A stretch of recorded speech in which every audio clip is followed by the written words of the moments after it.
Our verse today is Romans chapter 1 verse 18. For the wrath of God is revealed from heaven against all ungodliness and unrighteousness of men, who by their unrighteousness suppress the truth.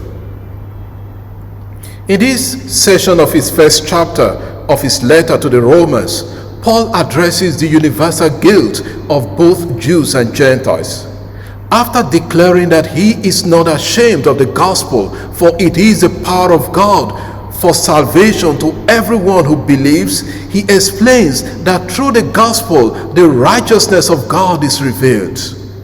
Paul then turns to another aspect of God's nature, his wrath, showing that both God's righteousness and his wrath reveal his holiness and justice.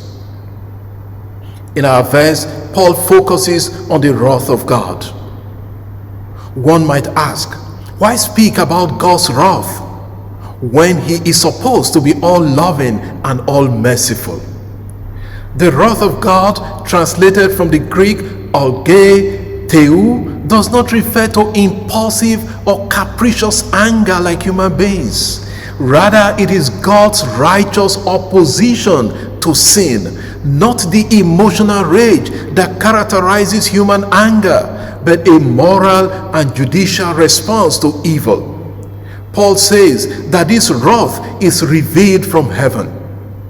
The Greek verb apokalyptai means is being revealed, indicating an ongoing reality. God's wrath is not limited to the final judgment. It is already being manifested in the present as a divine reaction to human sin. Paul specifies that this wrath is revealed against all ungodliness and unrighteousness of men. The term asebeia, ungodliness, refers to sin against God, idolatry, or neglect of worship. Whenever we set God aside or replace him with other priorities, then we are against God. Adikeia, unrighteousness, on the other hand, refers to injustice and immorality, sins committed against other people. Therefore, Paul teaches that God's wrath comes against both vertical sin against God and horizontal sin against others. These twofold sins, asebeia and adikeia, lead to something even deeper, the suppression of truth. This suppression is not born of ignorance, but of willful denial of the truth that God has revealed. God's truth is fully revealed in his Son, Jesus Christ.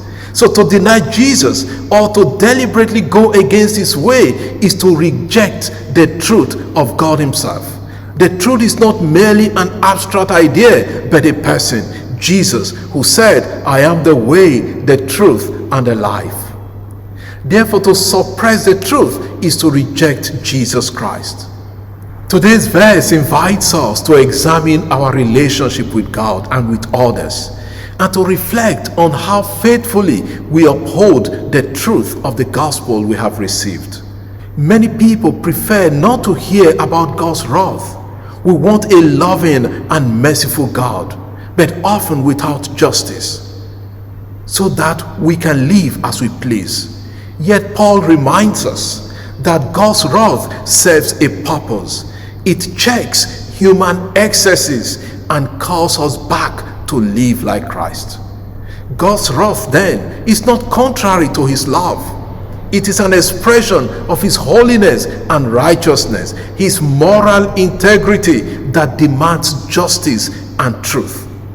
It is his way of confronting sin so that we may be restored to right relationship with him and with one another.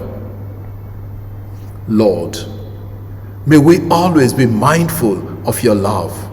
Help us to avoid what is evil and harmful to others, and to live in a way that upholds the truth of the gospel. Amen. God bless you, and I wish you a wonderful day.